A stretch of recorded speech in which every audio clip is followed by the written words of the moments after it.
para las provincias. Bueno, de todo esto vamos a charlar con el senador nacional Víctor Zimmerman. ¿Cómo te va? Buen día, Ceci y Javier te saludan. ¿Qué tal? Un gusto de saludarlo. ¿Cómo andan ustedes? Muy bien, Víctor. Gracias por tomarte este ratito. Bueno, en representación de los chaqueños y chaqueñas, ¿qué opinión te merece lo que sucedió ayer en el Senado? Bueno, a ver, lo de ayer, realmente yo no comparto cómo se hicieron las cuestiones porque es como que perdimos la normalidad. Y voy a explicar por qué.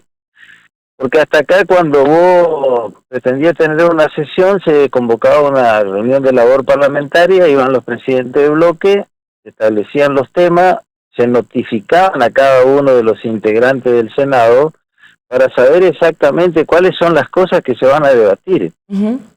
Y a partir de ahí, bueno, llevar los datos, los interrogantes, los planteos, las posibles modificaciones.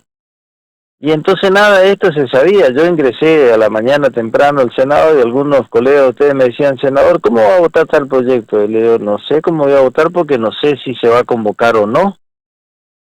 Y a lo mejor se van a convocar otro. Bueno, finalmente se hizo una convocatoria.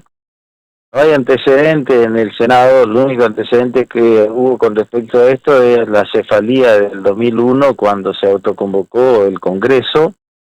Pero nunca se hizo una cosa de esta característica. Entonces a mí esto me preocupa porque hay que sumarle, la semana anterior se hizo exactamente lo mismo, una convocatoria en la Comisión de Presupuesto y Hacienda del Senado para darle dictamen a 3 expedientes muy importantes, el tema de discapacidad, el tema de jubilación, el tema de... Pero no se debatieron los temas a tal punto. Yo hace 5 años soy autoridad de la Comisión de Presupuesto de Hacienda y no estaba enterado de que se estaban reuniendo para sacar el dictamen. Se juntaron solo se juntaron para dictaminar, para poner la firma. Y entonces cuando discutíamos estos temas de las otras comisiones que no son cabeceras, yo esto de expediente, 4 o 5 temas concretos, diciéndole, mire, ¿cómo se van a hacer en el caso de la declaración de emergencia de discapacidad? Cuando voy,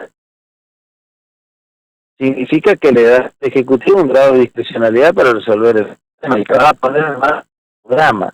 Entonces yo decía, ¿cómo va a ser el programa? ¿A cuántas pensiones nuevas va a haber? ¿Cómo son las pensiones? ¿Cómo se van a usar? ¿Cómo se van a actualizar los beneficiarios? ¿Cómo van a hacer para fortalecer toda la línea?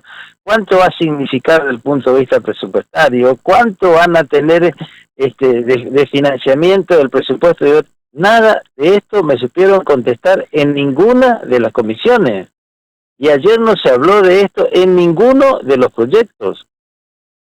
Y entonces a mí me parece que esta no es la forma de resolver los temas cuando uno quiere tratarlo con seriedad. Y entonces estas son las cosas que me preocupan. Y además, ¿para qué van a existir las comisiones si vos simplemente vas a juntar el número circunstancial, te autoconvocás y vas a sacar el dictamen del proyecto que querés y después lo llevas al recinto porque tenés el número?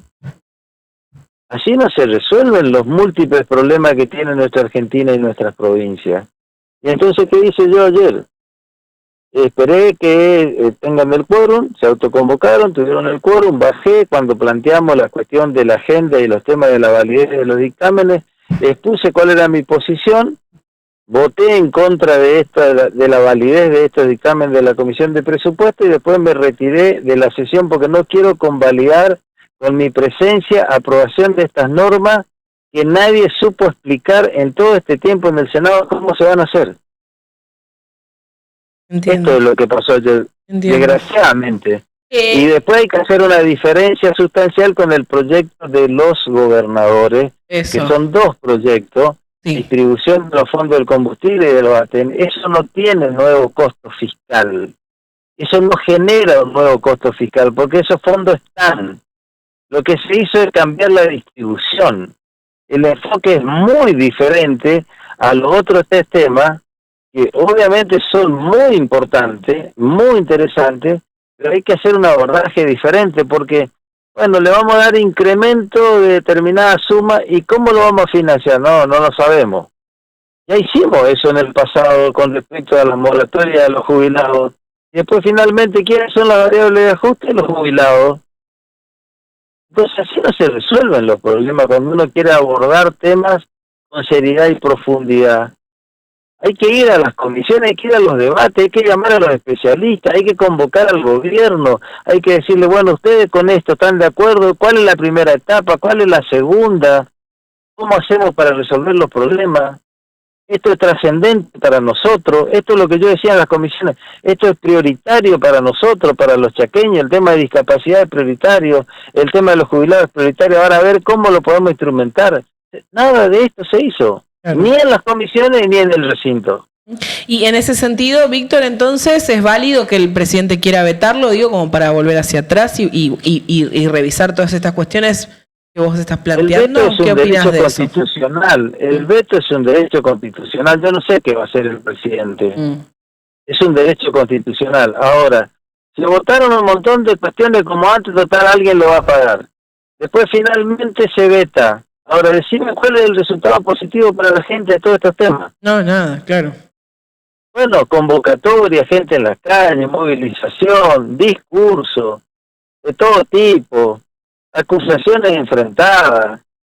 A ver, ¿y cuál es el beneficio? ¿Cómo se instrumenta? ¿Cómo se resuelve?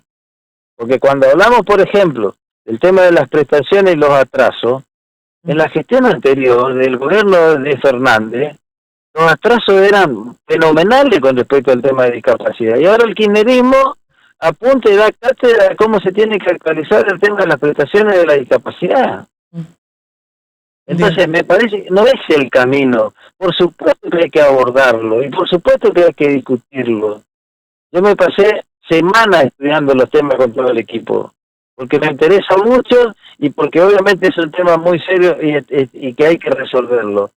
Pero bueno, por eso te digo, perdimos la normalidad, estamos perdiendo la normalidad, y no me parece que por eso yo digo, y hace mucho que vengo diciendo, la confrontación no nos lleva a ningún lado. Hay que tratar de tener una hoja de ruta, ponernos de acuerdo, a ver cómo acordamos, cómo hacemos para ir resolviendo los problemas. Y después la otra cosa, nosotros no somos el gobierno nacional, nosotros somos una oposición propositiva que pretende de alguna manera resolver. Por eso, por ejemplo, cuando discutíamos la reactivación económica en la infraestructura, presentamos un proyecto por el tema de obra pública. Y a lo mejor lo toma o no, el gobierno no tiene por qué hacerlo, pero me parece que lo que tenemos que hacer es otra cosa para finalmente ver cómo vamos resolviendo los múltiples problemas que tenemos. Bueno, bien. Esto es lo que en síntesis pasó ayer en la sesión y que obviamente no me parece que sea el camino adecuado que necesitemos los chaqueños y los argentinos. Víctor, a ver, si se objeta la legalidad de esta convocatoria, ¿no? ¿Qué es lo que puede pasar ahora? ¿Hay posibilidad de que se declare como nula la sesión? Si esto es así, ¿cómo? ¿Quién lo resuelve? Yo no soy un especialista, pero tampoco tenemos que judicializar la política, no me parece que ese sea el camino. Ahora, ayer se autoconvocaron, bueno, de pronto se autoconvocaron y estuvo la presidenta del Senado conduciendo la sesión, entonces me parece que ella valida con su presencia, por eso yo no quise quedarme, no me quedé una vez que le dieron por válido los dictámenes de la Comisión de Presupuesto, que para mí no son válidos porque... Ya te digo, yo como integrante de la comisión de 5 años no me enteré que se habían reunido, porque si no hubiese ido a plantear los interrogantes y los problemas para resolverlo y a ver cómo lo hacemos. Y entonces por eso cuando, porque tienen los votos circunstancial, porque tienen un número circunstancial, entonces ahora se junta un número y con eso, independientemente del fondo, de la trascendencia y del proyecto, se aprueba. Total, alguien lo instrumentará. Y supuestamente... o quedar bien con la gente. Entonces vos me preguntás a mí con respecto a la validez, qué sé yo, no sé qué decirte. Del sentido práctico yo creo que la presencia de la presidenta del Senado y validaron de alguna manera la sesión. Pero por eso, más allá de lo reglamentario, que es muy importante, porque si no, ¿para qué querés comisión? ¿Para qué va a traer expertos? ¿Para qué va a invitar al Ejecutivo? ¿Para qué va a hacer estas cuestiones en el Congreso? Si vos simplemente juntás el número, dictaminás y no te importa nada y obligás a que el Ejecutivo haga lo que el Legislativo le dice. No, me parece que no. Creo que las tareas son muy importantes, la división de poderes es muy importante, pero hay que encontrar un camino para articular. Claro. Ahora, la sesión, digo, está legitimada por Villarroel. De hecho, obviamente hubo un careo después porque Patricia Bullrich le escribe por las redes también, ¿viste? Le dice al final, ¿para qué lado estás jugando vos? Nos convocaron para terminar con el kirchnerismo. Digo, hay un montón, ¿viste? También de que se genera esa interna ahí por la actitud de la vicepresidenta también allí en el Senado. Sí, bueno, eso es una cuestión que obviamente no me parece, por eso te reitero, yo no me parece que el Senado tenga que ser un circo. El Senado tiene que ser un lugar de debate, de seriedad, de enriquecer los proyectos, de hacer las cosas que necesite y darle los instrumentos al gobierno nacional para que salgamos adelante. Pues yo no soy de los que cree que destruyendo todo para que al otro le vaya mal, a mí me va a ir bien. Y entonces voy a ganar una elección. Entiendo. No, ya lo vivimos esto. Me parece que ese no es el camino. Entonces, bueno, acá se entreveran todas las cosas. A mí me parece que esas cosas no están bien.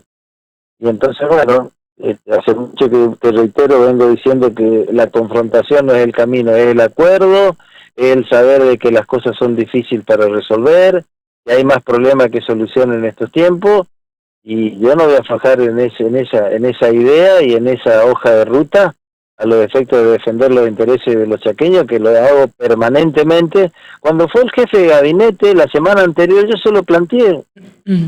Estos temas se lo dije, cada avance estaba la negociación con los gobernadores, cómo se iba a hacer, qué iba a hacer con las cajas previsionales, qué iba a pasar con el INTA, qué iba a pasar con las cuestiones cómo están pensando en la marcha del gobierno hacia adelante, cómo va a ser la segunda etapa, para saber también cómo de alguna manera nosotros tenemos que manejarlo y programar nuestras cuestiones acá, porque acá también hay muchos intendentes y el gobernador y los ministros preocupados por estos temas y por otros temas.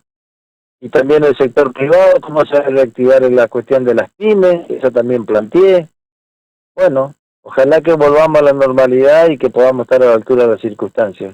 Víctor, te mando un abrazo grande. Gracias por tu tiempo. Que tengas buen resto de jornada. Al contrario, es un gusto, buen fin de semana. Igualmente, hasta luego. Allí pasaba el senador nacional en representación de nuestra provincia, Víctor Zimmerman, en contacto con Radio Libertad. Bueno, repasando un poco qué ocurrió ayer en el Senado, ¿no?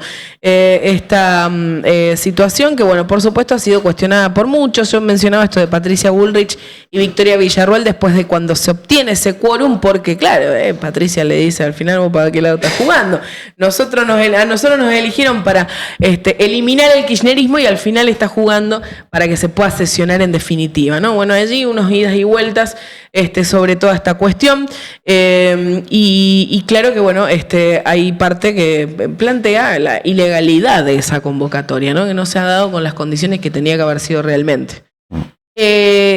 Judicializarlo, claro, obviamente, es como que mezclar un poco las cosas ahí y lo hace todo mucho más desprolijo, pero en el mientras tanto... y los jubilados y las personas con discapacidad, digo, hay una situación ahí que hay que resolver mucho más rápido que trascienda con perdón de la expresión. No hay que estar midiéndosela a quien la tiene más larga, digamos, mientras que la gente está pidiendo a gritos que les den una respuesta. Ese es el punto, ¿no? Genera mucho más incertidumbre de la que ya están pasando. Estamos peor que antes ahora, claro, porque no tenés idea si decís...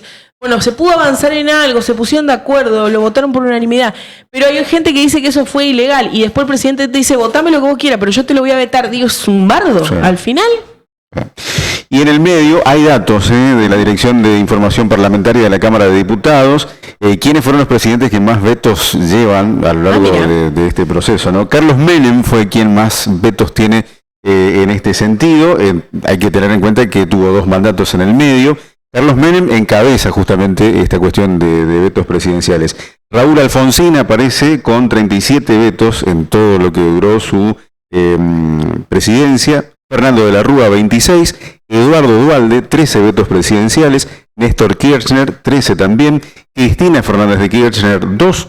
Mauricio Macri, 5. Mientras que Alberto Fernández no aparece con vetos en su haber, y Javier Milei, que tiene 2 vetos hasta el momento. Recordemos el financiamiento a universidades, que también fue vetado por el presidente de la Nación. El veto es una atribución del Poder Ejecutivo a través del cual el presidente, en este caso Javier Milei, puede rechazar de manera total o parcial, es decir, todos o algunos artículos nada más de los proyectos de ley que sanciona el Congreso de la Nación, ¿no? Y bueno, aquí ya en el 2024 esta gestión vetó, como decía Javi, bueno, las leyes de financiamiento universitario y movilidad jubilatoria que impulsó la oposición, y ahora con lo de discapacidad y todas estas cuestiones también estamos en el mismo camino. Así que bueno, ese es un poco el dato que hay como para entender por qué ha sucedido, ante qué situaciones, y bueno, y que en definitiva lo pueden hacer. Ese es el punto. Les dejamos la nota en libertaddigital.com.ar. Este es tu club.